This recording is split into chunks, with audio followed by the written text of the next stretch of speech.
Yesterday I went and test drove a Porsche Macan base after having driven a Porsche Macan last year because my dad is interested in getting either a Macan or a Macan S and also the Tesla Model Y, and we test drove it today. My friend Dylan asked what I thought about it, so this video is for Dylan. I'm going to talk about the first thing I noticed in the car, how it looks, how it feels, how it drives, and what I think it'd be like to live with. Let's start off with the looks. I think it actually looks really good. It definitely looks much better than a Model X, and it's a well done variant of the Model 3. So looks wise, I think from the back, especially the rear 3/4, the car looks great. With the upgraded rims that this test drive demo model had, I think it's fantastic, especially with the blue. I personally would get a blue one. I'd either go blue or fully blacked out. If I went black, I'd do a murdered out kind of tint look. I think it looks fantastic. Inside, the car is also very nice. Of course, it's super simple on the interior. You have a full glass roof, which I think looks amazing, but if you got rock chips in it, would be an absolute pain in the ass to deal with, and I don't know how insurance deals with that, but this isn't the first time an all-glass roof has been done on Teslas. The Model X has had it for a few years now. So looks-wise, I think it's a great looking car. That's very subjective, so that doesn't matter. The first thing I noticed when I got into it is there's a little camera up in the center near the sun visors. So I thought that was very interesting, and I asked the Tesla advisor why there was a camera there, and he said it is for internal surveillance of your car. So it's a dash cam that faces inside the cabin where you can see the seats, and that is for when the full self-driving robo-taxi or kind of Uber fleet of Tesla cars comes out, so that if your car is driving someone and that person is not you, it's fully autonomously driving somebody else, you can view footage. I don't know if you'll be able to see it in real time live who's in your Tesla, but if something happens, I'm sure for insurance, you'll be able to say, hey, yeah, this person threw up in my car, so they're getting charged the $150 fee, or this person scratched the seats, or didn't have their seatbelt on, or whatever the case might be. So that was the first interesting thing I noticed. The second is the acceleration. You have the option of chill mode or standard mode. Chill mode is actually really nice for everyday driving. It's chill. You put your foot down all the way. It's not this gut-wrenching acceleration. It feels really good. It feels a little slower than a standard car, but it's nice. It's very relaxed. If you're just cruising, going on a date, I recommend putting in chill mode.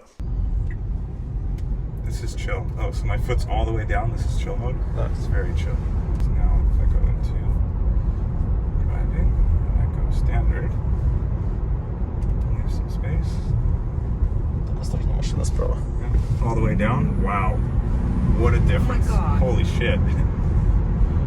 When you put it in standard, and keep in mind this was a dual motor long range Model Y, it is blisteringly quick. I think 0 to 60 is, I'll put it up on the screen, I don't know, it feels really fast. And that's because of the instant torque. Teslas have always felt ridiculously fast in terms of acceleration because it has torque at any speed. So from 0 to 60, it's really fast. From 30 to 60, it's fast. 60, 70 plus and above, you're not gonna be as fast as most gas cars. That also doesn't matter. So in terms of acceleration, fantastic. Handling, driving on, on-ramps and off-ramps, it does really well. Braking feels good. It is definitely a heavier car because of all the batteries. Handling-wise, performance for the everyday driver who likes to be spirited, there's nothing I can complain about at all. So as a daily, I would say it's actually a fun car. It's not just good, it's definitely fun because of the acceleration, and it handles well because of the low center of gravity. The seats are pretty comfortable. The controls are intuitive. You can figure out, how to change your mirror with the little balls on the steering wheel. And then you get used to the touchscreen and the speed being there. The only thing is I notice myself speeding a lot more than usual because there's no sound, no sensation that you're going fast.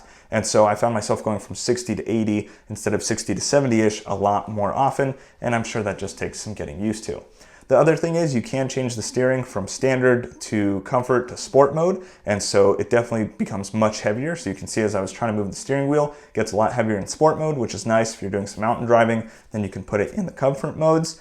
In the front, in terms of the fit and finish, I don't like the gloss middle. I would probably wrap that or get some sort of decal skin for it because it's just a fingerprint magnet.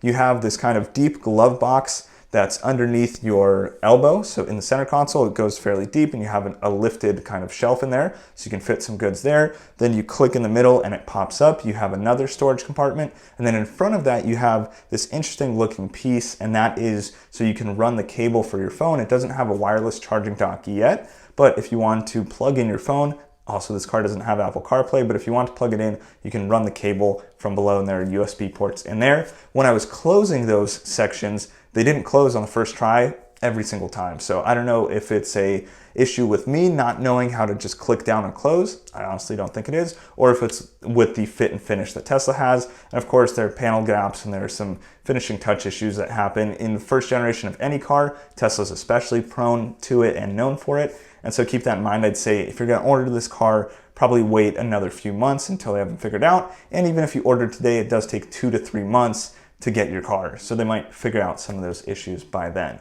There's a lot of videos covering range anxiety and how much range you'll actually get in a Tesla, so I won't get into that. There is a regular glove box, so you can tap on the box there. The voice controls are fantastic, so if you just hold down on the right ball and then voice control comes up, you can say navigate to wherever. Navigation works very well. Navigate to Tesla Santana Row. Now turn right onto Story Road. Great, already started. This car had full autopilot, and I found that to be a little bit scary in the on-ramps and off-ramps, where I didn't know if it was going to take full control, and some of the lanes that I was in kind of ended early and would have other cars merge in, so I don't fully trust the system yet. Autopilot. Okay, look, this is doing a full on-ramp now. I'm not touching the wheel. 24 miles an hour.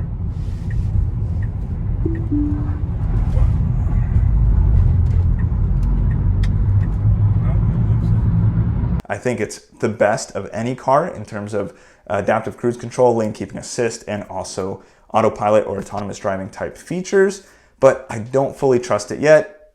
But to be honest, if I were to order the car, I would pay the $7,000 or $8,000 for full autonomous. So Dylan, overall, I think it's great. There's a ton of space in the back, so you can probably either get a roof rack for your surfboards, which I would recommend, if they make a roof rack for the all-glass roof. If not, you could get a C-sucker, and I'm sure a C-sucker would work on the Model 3 perfectly well, or you can get a hitch and put a rack on the back of the car. If not, you can open the trunk, and with just 2 tabs in the back, you just click these little buttons, the seats fold down, you have a huge trunk area, so if it's just you and a passenger, you have a ton of cargo room. The car gets a lot of range. I think it's rated for 316 miles, so I don't think range anxiety is a big deal. I think it's very expensive for what it is right now. A lot of people, especially in California, don't need the dual motor long range. I would wait until 2021 when they're coming out with a standard range, which will probably be just rear wheel drive, which might be even more fun to drive, honestly, and is gonna be, I would think, $7,000 to $10,000 cheaper. So overall, those are my impressions of the Model Y just upon first test drive.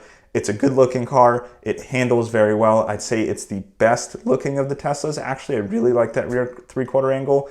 It's very fast in the long range dual motor option. I'm sure the performance pack makes it even more crazy quick feeling, and chill mode is actually very nice. So those are my thoughts. I hope that helps you out, Dylan. If you have any questions, let me know and I'll answer them via text. If you're watching this and you're not Dylan, thank you for doing that. I hope you subscribe if you like these videos, and I'll see you in the next one. Peace.